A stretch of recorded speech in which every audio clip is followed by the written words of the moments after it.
टेमरी ठारे बाहुड़ा रथयात्रा पालित आज भारत तथा विभिन्न राज्य में प्रभु श्री श्री जगन्नाथ बाहुड़ा रथयात्रा पालित हो जाए। श्रीक्षेत्र पुरी धाम रे हजार हजार भक्त बाहुड़ा रथयात्रा उपलक्षे रथ टाणी बेले कोण अनुकोण रे जिला तथा ब्लॉक और गाँव सहर मानक रथयात्रा पालित हो जाए।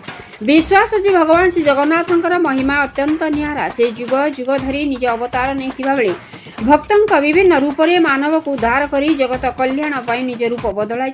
सत्य जुगरे विष्णु तो त्रेता जुगरे श्रीराम अवतार द्वापर जुगरे श्रीकृष्ण तो कली जुगरे श्री जगन्नाथ रूप नहीं मानवर मंगल कामना कर। कलाहांडी जिला धर्मगढ़ उपखंड जूनागढ़ निर्वाचन मंडल गोलामुंडा और जूनागढ़ ब्लॉक विभिन्न ग्राम सहर विभिन्न अंचल प्रभु श्री जगन्नाथ बाहुड़ा रथयात्रा पालित होता बेले टेमरी ग्राम पंचायत कुंभारी और टेमरी ग्राम को नहीं गठित यह पंचायत टेमरी ग्राम रे निराडंबर भाव जगह ठाकुर बाहुड़ा रथ टणा कार्य समापन हो जाए। अंचल मान्यगण्य उपस्थित व्यक्ति थिबा बेले शह शह श्रद्धालु भक्त माने रथ टाणी। जूनागढ़ निर्वाचन मंडल जगजीवन सां का रिपोर्ट मसीहा।